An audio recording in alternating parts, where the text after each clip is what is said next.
রাত্রির কিন্তু এখন 11টা বাজে। আমি রাত্রির 11টা অবধি জেগে থাকি তোমাদের জন্য। নিজেদের তো খাওয়া হয়ে গেছে। হ্যাঁ, নিজেদের খাওয়া হয়ে গেছে,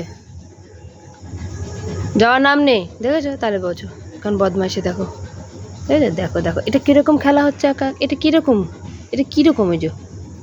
এই দেখো কীরকম, এটা কী হচ্ছে এটা? দেখেছো কীরকম করে রেগে যাচ্ছে? দেখেছো? দেখো দেখো। এ বাপ রে, কী হলো? কেন এত রাগ কিসের? দেখো দেখেছো, ওকে মেরেছে বলে এখন আমার কাছে এসে বসবে। বসো তখন না, হ্যাঁ বসো। দেখছে যে কেন ওখানে বসছে কেন। এত অসভ্য দেখেছো? একদম আসবি না এখানটা। তার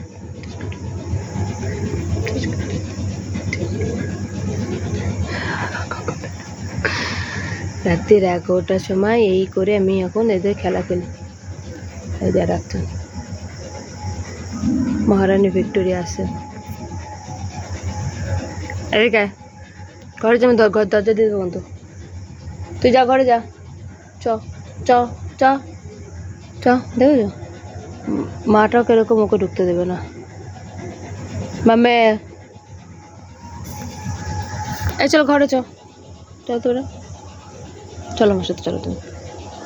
বেটাকে দেখো কোথায় রেগে যাচ্ছে। চল চল চল চল চল। দেখো রাত বেড়ে দেখেছো কিরকম করে যাচ্ছে। এমন অন্ধকারে যাচ্ছে, এইবার যদি রাত বেড়ে দেখে তাহলে বোঝবো কেমন অসভ্য। এমন অবস্থা কি বোঝাও যাচ্ছে না এখানটায়। যে